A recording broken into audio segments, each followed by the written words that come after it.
नमस्कार सखी news network और आप सभी का स्वागत है। रक्षा मंत्री राजनाथ सिंह ने आज सेना के शौर्य और पराक्रम पर सवाल उठाने वाले और सेना के शौर्य को कम आंकने वाले नेताओं पर जोरदार निशाना साधते हुए कहा कि लोकतंत्र में विरोध स्वाभाविक है, लेकिन जब सेना के बारे में कोई ऐसा कहता है तो मुझे बहुत ठेस पहुंचती है। राजनाथ सिंह ने यह भी कहा कि भारत चीन के बीच टकराव के समय मैंने अपने सेना के शौर्य और पराक्रम को देखा और मेरा भरोसा पक्का हो गया कि दुनिया की कितनी बड़ी ताकत हो वो भारत माता के शीश को नहीं झुका सकती है। हम आपको बता दें कि रक्षा मंत्री राजनाथ सिंह आज असम में आयोजित 1971 के युद्ध के दिग्गजों के सम्मान समारोह को संबोधित कर रहे थे। आइए देखते हैं रक्षा मंत्री का विस्तृत संबोधन, जिसमें उन्होंने यह भी बताया है कि कैसे वह सेना में जाने का अपना लक्ष्य पूरा नहीं कर पाए। और सामान्यतः वार वेटरन्स के जब भी कार्यक्रम होते हैं अथवा हमारे वेटरन्स के कोई कार्यक्रम होते हैं, सामान्यतः मैं उसे कैंसिल नहीं करता हूं। प्रोफेशन से तो मैं टीचर रहा हूं, लेकिन बचपन से ही, क्योंकि जिस समय मैं पढ़ रहा था एक बार 60 सर्विस कमीशन की परीक्षा में बैठने का मुझे भी अवसर प्राप्त हुआ, क्योंकि सेना में जाकर सेवा करने का भाव मेरे अंदर था। लेकिन उसी समय हमारे पिता की मृत्यु होने के कारण चारों हमारी वो मुराद पूरी नहीं हो पाई थी। इसलिए सेना के प्रति और सैनिकों के प्रति स्वाभाविक रूप से मेरे मन के अंदर एक भाव रहता है, सम्मान का भाव रहता है। और केवल मेरे मन के अंदर रहता हो ऐसा नहीं है, मैं मानता हूं कि हर भारतवासी के मन में रहता है। और मुझे याद आती है एक बात, हमारे हिंदी के एक माने जाने कवि पोएट माखनलाल जी चतुर्वेदी, उन्होंने एक कविता लिखी है। उस कविता में यह कल्पना की गई है, यह इमेजिनेशन है, एक फ्लावर, एक पुष्प, फूल, जिस गार्डन का वह फूल है अपने गार्डन के गार्डनर से कहता है, माली से कहता है, वो फूल कहता है कि मुझे तोड़ लेना बनमाली, गार्डनर को बनमाली कहते हैं, मुझे तोड़ लेना बनमाली, देना उस पथ पर फेंक, मातृभूमि को शीश चढ़ाने जिस पथ से जाएं वीर अनेक। आप ये कल्पना कर सकते हैं कि सैनिकों के प्रति हमारे देशवासियों के मन में कैसा भाव रहता है। अब माखनलाल जी चतुर्वेदी जी ने पता नहीं कब की कविता वो लिखी है। अब उनके अंदर भी उस समय वार हुआ नहीं हुआ, कितनी बार हिस्ट्री को वह जानते थे, प्रश्न इसका नहीं है। सेना का जवान है, जरूरत पड़ने पर यह मातृभूमि के लिए अपना शीश समर्पित करने के लिए आगे जाएगा, यह देशवासियों को पक्का विश्वास है। और मित्रों, मैं यह कहना चाहता हूं, पिछले लगभग 3 वर्षों से रक्षा मंत्री के रूप में मैं अपनी जिम्मेदारी का निर्वाह कर रहा हूं, और प्रत्यक्ष इस बार जो इंडो चाइना स्टैंड ऑफ रहा है, इंडो चाइना की जो कन्फ्लिक्ट रही है, उसमें अपने सेना के जवानों के शौर्य और पराक्रम को मैंने देखा है। और मेरा यह भरोसा पक्का हुआ है कि दुनिया की कितनी भी बड़ी क्यों न ताकत हो, हमारी भारत माता का मस्तक दुनिया की कोई ताकत झुका नहीं सकती।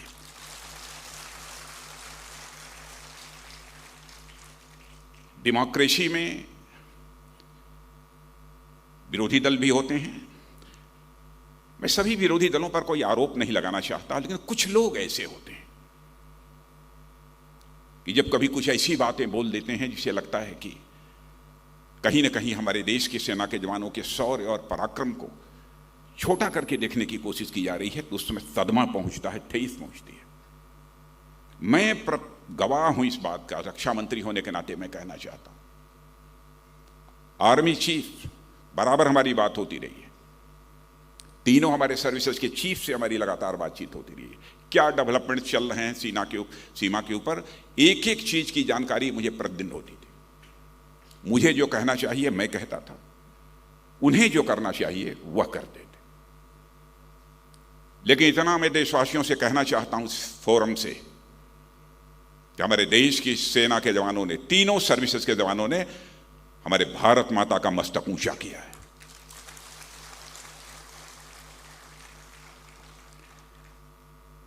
भारतीय सेना में अपनी जवानी खपाने के बाद जब कोई वेटरन बनता है और सक्रिय सेवाएं जब उसकी समाप्त हो जाती हैं, तब भी मैं मानता हूं कि उसके अंदर का सैनिक जीवित रहता है।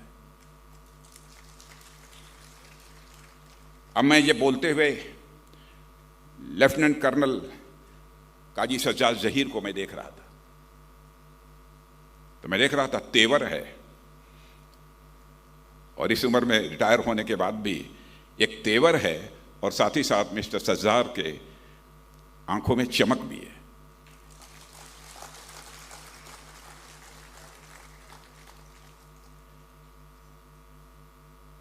और आज तो हमारे सेना में लगभग मोर देन 15 लाख, 15 लाख से अधिक ये जवान हैं, और वेटरन्स की संख्या तो इससे बहुत अधिक है।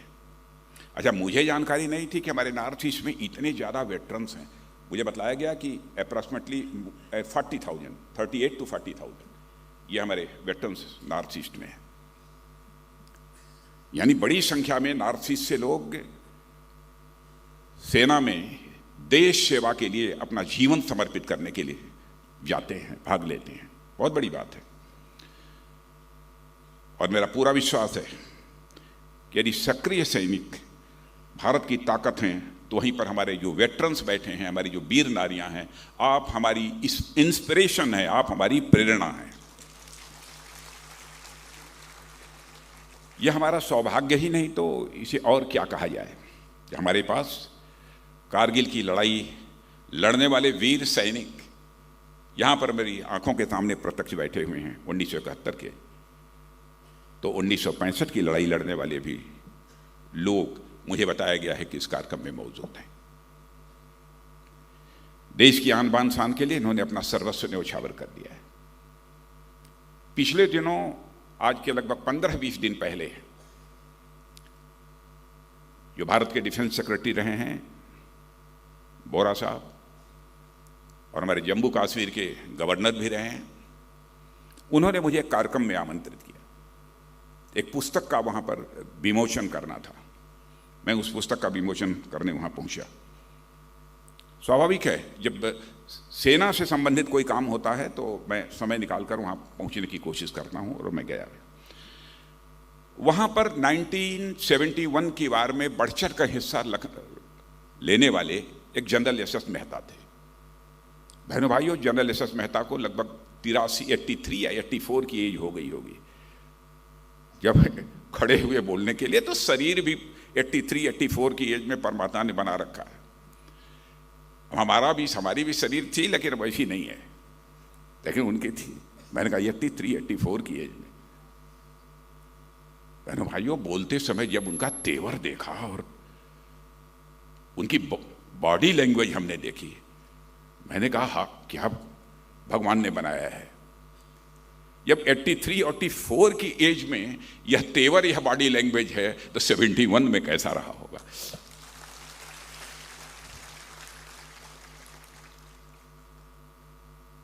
यही मैं देख रहा था, यहां पर जो हमारे 71 के लड़ने वाले जो सिपाही बैठे हैं, आप सब जब खड़े हो रहे थे ना, तो मुझे लगता था एकदम बिल्कुल, आज भी तनी भगवान यदि थोड़ी सी और यदि जान दे दे तो आज भी सीमा पर जाकर ये मोर्चा ले सकते हैं, जंग ले सकते हैं, और भारत को भी ये दिला सकते हैं।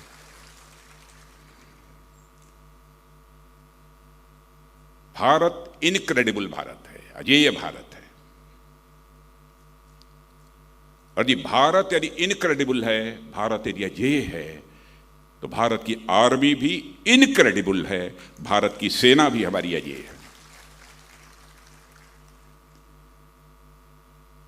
जैसा आप जानते हैं कि पिछले वर्ष ही हमने अभी 71 के युद्ध का स्वर्णिम विजय वर्ष मनाया है। इस लड़ाई की क्या विशेषताएं हैं, हमारे आदरणीय राज्यपाल महोदय ने भी आपके समक्ष उस संबंध में चर्चा की है, और इसके पहले हमारे मुख्यमंत्री जी हेमंत विश्व शर्मा जी ने भी उसकी चर्चा की है, इसलिए उस डिटेल में मैं नहीं आना चाहता। 71 वार के कारण जो भारत को स्ट्रेटेजिक एडवांटेज मिला है, रणनीतिक लाभ जो हमको मिला है, मैं इसकी बहुत ही संक्षेप में यहां चर्चा करना चाहूंगा। पाकिस्तान से अलग होकर जो बांग्लादेश बना है, उसका सबसे अधिक लाभ इस देश में यदि किसी को मिला है तो नॉर्थ ईस्ट को मिला है, सबसे अधिक लाभ मिला है। क्योंकि सीमा पर जिस तरीके का तनाव वेस्टर्न फ्रंट पर आज हमको देखने को मिलता है, वह कभी भी अब भारत और बांग्लादेश की सीमा पर हमको तनाव कभी देखने को नहीं मिलता, क्योंकि बांग्लादेश हमारी फ्रेंडली कंट्री है। इनफिल्ट्रेशन की भी प्रॉब्लम्स हमारे से बनी रहती थी, उसमें भी काफी अब लगभग समाप्त हो गई है। भारत और बांग्लादेश की सीमा पर शांति है, स्थिरता है, और मैं मानता हूं यह संभव हो पाया है तो केंद्र राज्य सरकारों के बीच जो रेपो है, जो तालमेल है, उसके कारण यह संभव हो पाया है। और हमारा नॉर्थ ईस्ट पहले के कंपैरिजन में मैं कह सकता हूं कि तेजी के साथ विकास के पथ पर आगे बढ़ रहा है, डेवलपमेंट के रास्ते पर नॉर्थ ईस्ट तेजी के साथ आगे बढ़ रहा है। जब मैं भारत का गृह मंत्री था इसके पहले, तब मुझे याद है कि मेघालय और अरुणाचल में armed forces special power act जो लगा हुआ था, जब मैं जाता था लोगों की मांग होती थी कि साहब armed forces special power act अब समाप्त किया जाना चाहिए। उस समय समाप्त किया था। और इस बार जो हमारे अमित जी गृह मंत्री बने हैं, और उसमें मैं राज्य सरकारों का भी कंट्रीब्यूशन मानता हूं, और हमारे हेमंत विश्व शर्मा जी ने उसमें एक मेजर रोल प्ले किया है कि असम के 23 जिलों में से अप्सपा पूरी तरह से हटा दिया गया, यही है ना। और मणिपुर और नागालैंड के भी 15 ऐसे वो पुलिस स्टेशन हैं जहां से भी हटा लिया गया है। और यह जो अप्सपा हटाया जा रहा है, मैं समझता हूं कि नॉर्थ ईस्ट में ड्यूरेबल पीस और स्टेबिलिटी जो आ रही है, उसी के कारण ये अप्सपा हटाने की स्थिति पैदा हुई है।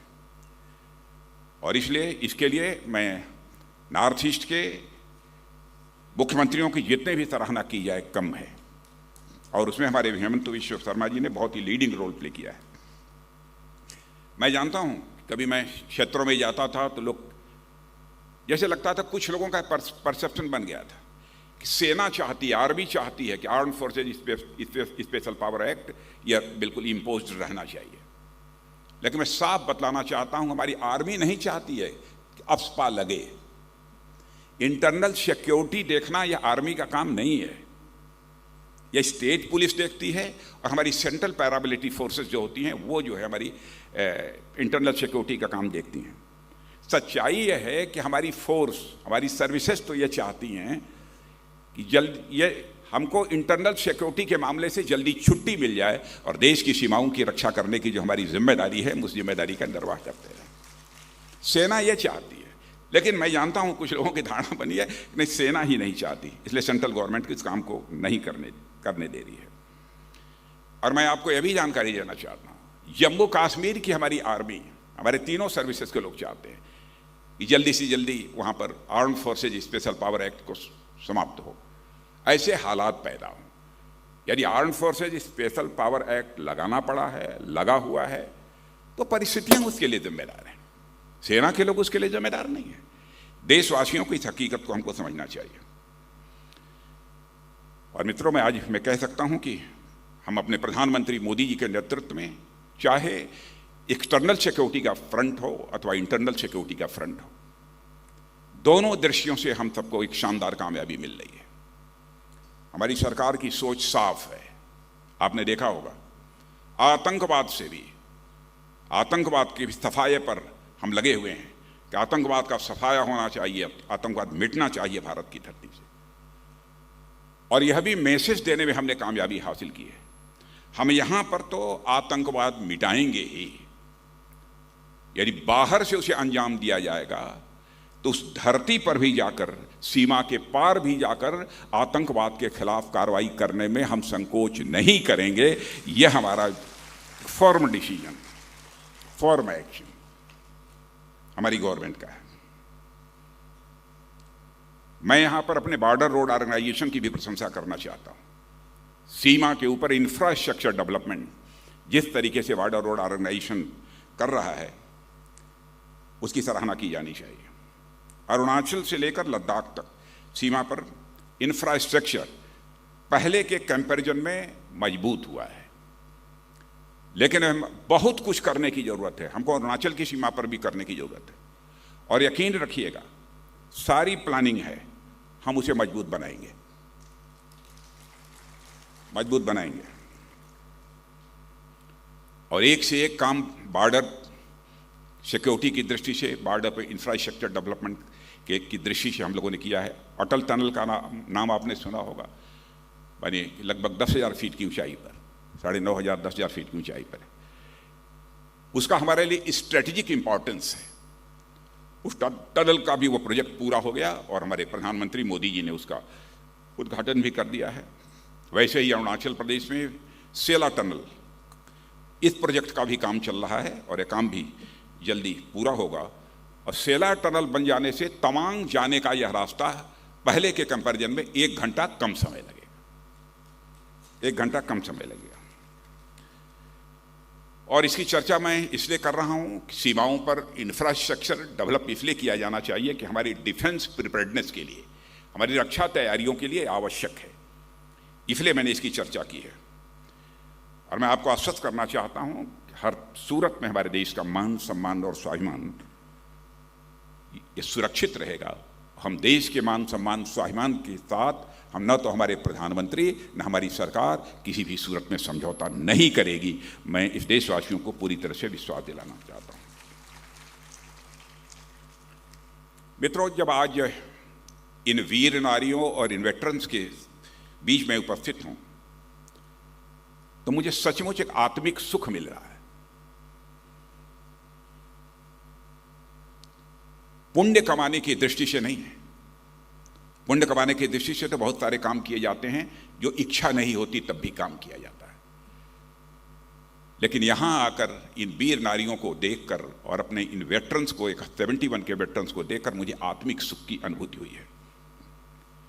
और जिस सभागार में हम यहां पर उपस्थित हैं, जिसे कला क्षेत्र श्रीमंत शंकर देव जी के नाम पर है,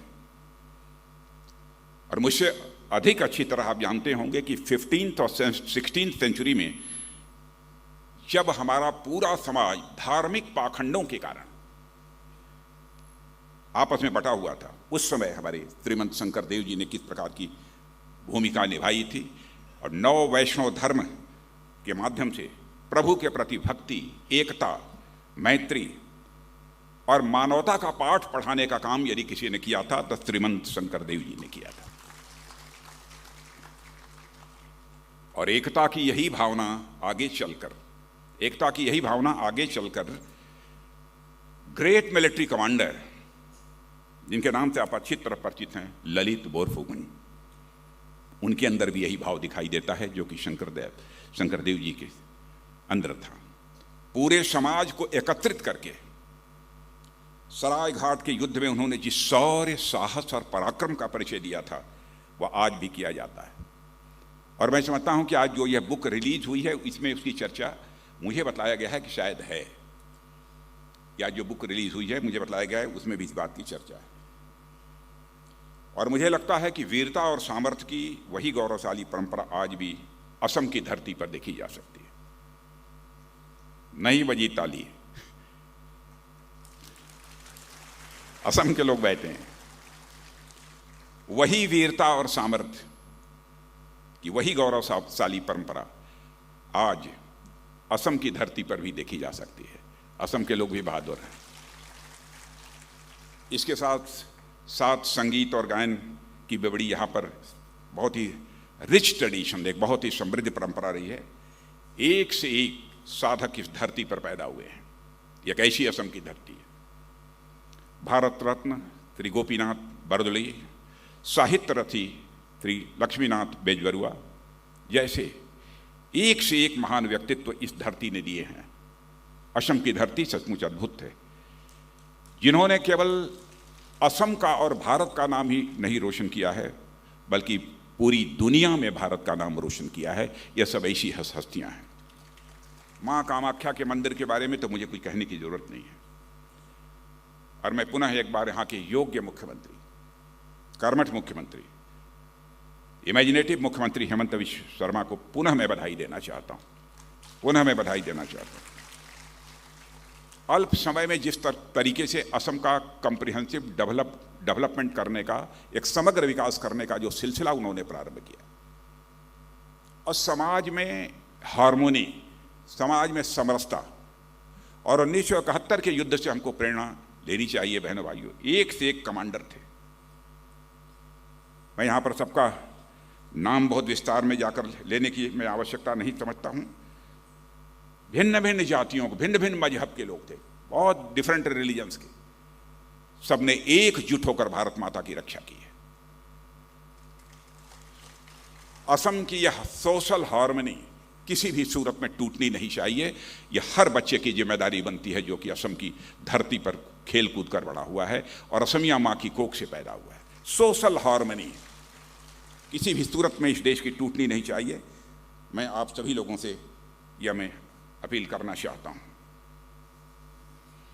साथियों, हम सबका प्रयास रहता है, हमारे प्रधानमंत्री जी का भी यह प्रयास रहता है कि बराबर हम वेटरन्स के लिए कुछ न कुछ करें। मैं जानता हूं कि आप लोगों ने जो सेवाएं इस देश को दी हैं, हमारे पूर्व सैनिकों ने, उसकी कीमत नहीं लगाई जा सकती। फिर भी सरकार का भी उनके प्रति कुछ कर्तव्य बनता है कि उनकी वह देखभाल करे। कुछ जो उनकी जिम्मेदारियां हैं, उन जिम्मेदारियों का एहसास उस सरकार को है। और मैं मानता हूं कि हमारे वेटरन्स भी आज हमारे देश के इंपॉर्टेंट एसेट हैं, मैं मानता हूं। और मातृभूमि की सेवा में जो आप लोगों ने त्याग किया है, बलिदान किया है, दिया है, उसकी कीमत नहीं चुकाई जा सकती है, यह भी मैं जानता हूं। लेकिन फिर भी गवर्नमेंट अपनी तरफ से कुछ जिम्मेदारियों का जो निर्वाह कर सकती थी वह करने की कोशिश की है। मैं कुछ चीज़ों की मैं चर्चा करना चाहूँगा। कुछ बातें तो वो जो कि 1 रैंक 1 पेंशन की चर्चा हमारे आदरणीय गवर्नर महोदय ने की है, तो उसके बारे में मुझे कुछ नहीं कहना है। हमारे प्रधानमंत्री ने जो अपने दायित्व का निर्वहन करना चाहिए सेना के प्रति, उसको किया है। रक्षा मंत्रालय का दायित्व संभालने के बाद कुछ काम मैंने भी, बहुत बड़े काम तो नहीं कहूँगा, लेकिन करने की कोशिश की है। वो कितना फ्रूटफुल होगा, कितनी कामयाबी मिलेगी, वो उसके बारे में बहुत कुछ नहीं कह सकता। पिछले साल हमने एक ऑनलाइन पोर्टल की शुरुआत की है, जिसके माध्यम से हमारे सैनिक भाई कुछ कॉस्टली आइटम जैसे कार, फ्रिज, टीवी भी CSD से ऑनलाइन मंगा सकेंगे। इसकी व्यवस्था इसमें थोड़ा सा सुधार करके किया है। अब उन्हें बहुत जहमत उठाने की ज़रूरत नहीं पड़ेगी। कुछ लोगों ने कहा कि साहब बहुत सारे हमारे ऐसे वेटरन्स हैं जो कम पढ़े लिखे हैं, चीज़ों को नहीं समझ पाते या कंप्यूटर चलाना नहीं जानते। अरे मैंने कहा वो न जानते होंगे लेकिन उनका ग्रैंडसन जानता होगा। वो भले ही नहीं जानते होंगे लेकिन उनका ग्रैंडसन जानता होगा। साथियों, सैनिक के सम्मान और कल्याण के लिए मैंने कहा कि हमारी सरकार पूरी तरह से प्रतिबद्ध है। और 2006 से पहले एक मामला था जो मेरे संज्ञान में लाया गया था, मेरी जानकारी में, कि 2006 से पहले जो रिटायर हुए हवलदार, जिनको कि नायब सूबेदार के रैंक में रिवाइज्ड पेंशन का लाभ नहीं मिल पाता था, मैंने मंत्रालय को नई व्यवस्था बनाने को कहा और फरवरी 2020 में ऑर्डर हो गया। अब प्री 2006 में रिटायर्ड हवलदार जिनको ऑनरेरी नायक सूबेदार का रैंक मिला, उन्हें भी रिवाइज्ड पेंशन का अब लाभ मिल रहा है। और ऐसे करीब 75,250 ऑनरेरी नायब सूबेदारों को इसका लाभ मिल रहा है। शार्ट सर्विस कमीशन के माध्यम से सेना में आए अधिकारियों की शिकायत थी कि सेना की सेवा समाप्त होने के बाद उन्हें रैंक लगाने की इजाज़त नहीं थी। इस संबंध में भी आदेश जारी कर दिया गया है। 50 सालों में नेवी और एयरफोर्स के पर्सनल के लिए पेंशन रेगुलेशन को रिव्यू नहीं किया गया था और हमने दिसंबर 2020 में तीनों सर्विसेज के पेंशन रेगुलेशन को रिवाइज करने के भी आदेश दे दिए हैं। पहले बैटल कैजुअल्टी के मामले में 2 लाख रुपए एक्स ग्रेशिया यह राशि दी जाती थी। मैं इसे पर्याप्त तो नहीं मानता हूं, लेकिन पहले अभी 4 टाइम्स उसको बढ़ाकर 8 लाख किया है। पूर्व सैनिकों की पेंशन से जुड़े मामले जो पहले बहुत इधर उधर लटके भटके अटके रहते थे, उनका सब हल नहीं होता था, तो इसके समाधान के लिए एक डेडिकेटेड पेंशन ग्रीवेंसेस सेल ये हमारे यहाँ मौजूद है। और 97% मामलों का सफलतापूर्वक इस समय निस्तारण हो रहा है या उनका समाधान निकल रहा है। पूर्व सैनिक के परिवारों को ECHS माने ex service man contributory health scheme की सुविधा बड़े पैमाने पर बढ़ाई गई है और अब यह सुविधा वर्ल्ड वार सेकंड के वेटरन्स, इमरजेंसी कमीशन ऑफिसर्स के साथ साथ 60 सर्विस कमीशन के अधिकारियों को भी अब दी जा रही है। कई रिफॉर्म्स भी हम लोगों ने किए हैं डिफेंस के क्षेत्र में। ऑर्डिनेंस फैक्ट्री बोर्ड की लगभग 41-42 फैक्ट्रियाँ थी, सबको मिला जुलाकर 7 हम लोगों ने public defence public sector undertakings बना दी हैं। एक रिफॉर्म यह हुआ है। एक काम और तय किया है। पहले जो हथियार, प्लेटफॉर्म, टैंक, बहुत सारी चीज़ें हम जो बाहर से मंगाते थे, हम लोगों ने तय किया है कि अब हमें भारत को सेल्फ रिलायंट बनाना है, भारत को हमको आत्मनिर्भर बनाना है। अब हम दुनिया के दूसरे देशों से बहुत ले चुके। इसलिए जो कैपिटल बजट हमारा होता है, कैपिटल बजट जो होता है अप्रॉक्सीमेटली 85,000 था पिछले वर्ष का, हम लोगों ने तय किया कि इसका 68% कैपिटल बजट का हम केवल देश में देशवासियों के द्वारा अथवा विदेशियों के द्वारा भी हमारे देश में जो सामान बनाया जाएगा हम उसे ही खरीदेंगे। यह हम लोगों ने कहा और यह भी तय कर दिया है प्राइवेट इंडस्ट्रीज को भी हम बढ़ावा देना चाहते हैं। यह नहीं कि सरकारी जो हमारी पब्लिक सेक्टर अंडरटेकिंग्स हैं उन्हीं को हम प्रमोट करना चाहते हैं। हमने तय कर दिया है कि जो हमारा 68% इंडिजनाइजेशन के लिए इंडिजनाइज्ड आइटम्स खरीदने पर हमने रखा है, इसका 25% केवल प्राइवेट इंडस्ट्री से बना हुआ सामान खरीदा जाएगा। क्योंकि मैं जानता हूं कि प्राइवेट क्षेत्रों में भी बहुत सारे इस देश के स्किल्ड, सेमी स्किल्ड, अनस्किल्ड नौजवानों को रोजगार मिला हुआ है। और आपको जानकर खुशी होगी कि यह सब निर्णय लेने का हम लोगों का परिणाम क्या हुआ है कि डिफेंस एक्सपोर्ट्स में अब हम एक्सपोर्ट भी करने लगे हैं। पहले इंपोर्ट करने में नंबर 1 थे, आज हम डिफेंस एक्सपोर्ट में दुनिया के 25 देशों की कतार में आकर खड़े हो गए। और डिफेंस एक्सपोर्ट में अप्रॉक्सीमेटली 334% की वृद्धि हुई है। और हमारा लक्ष्य है 24-25 में हम 35,000 करोड़ का एक्सपोर्ट हम दुनिया के देशों को करें। और मैं कह सकता हूं कि डिफेंस मैन्युफैक्चरिंग में आने वाले डिकेड में हमारा यह देश यह डिकेड, यह जो दशक होगा, एक रोरिंग 20s के नाम से जाना जाएगा, ऐसा मेरा विश्वास है। बहन भाइयों, इस अवसर पर मैं समझता हूं कुछ ज्यादा कहने की जरूरत नहीं है। मैं याद दिलाना चाहता हूं, नाम लेना चाहूंगा जनरल मानेकशॉ का। क्या हार्मनी थी, क्या आज हार्मनी आज भी है हमारी सेना, उससे हम लोगों को सीखना चाहिए। पूरी जंग की कमान संभालने वाले जनरल मानेकशॉ थे, वह पारसी थे। चर्चा नहीं करनी चाहिए लेकिन फिर भी मैं करता हूं, देशवासियों के लिए आवश्यक है। उसमें एयरफोर्स के चीफ PC लाल हिंदू थे। नॉर्दर्न सेक्टर में उस समय तैनात मार्शल लतीफ मुस्लिम थे। और इसी इलाके के ईस्टर्न कमांड में तैनात लेफ्टिनेंट जनरल जगदीश अरोड़ा एक सिख थे। हमें ध्यान नहीं आता क्योंकि सैनिक वर्दी पहनने के बाद सिर्फ एक ही पहचान रखते हैं, सैनिक की पहचान रखते हैं। और साथियों, मैं आपसे भी और देशवासियों से भी मैं अपील करना चाहता हूं कि हम देशवासियों को भी अपने सैनिकों की तरह ही इसी निष्ठा और इसी कर्तव्य भाव का अनुकरण करने की जरूरत है, उसी को हमको फॉलो करने की जरूरत है।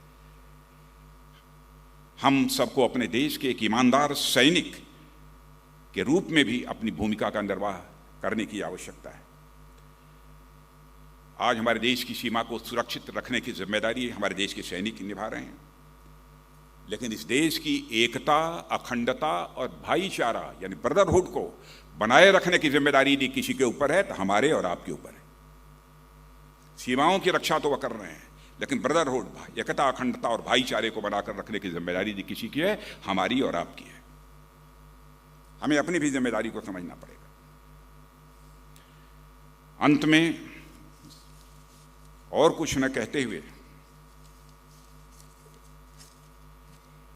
मैं पुनः असम की सरकार और विशेष रूप से मुख्यमंत्री हेमंत बिश्व शर्मा जी, लोग कहेंगे कि हेमंत जी की बहुत तारीफ कर रहे हैं। मैं जल्दी तारीफ करता नहीं।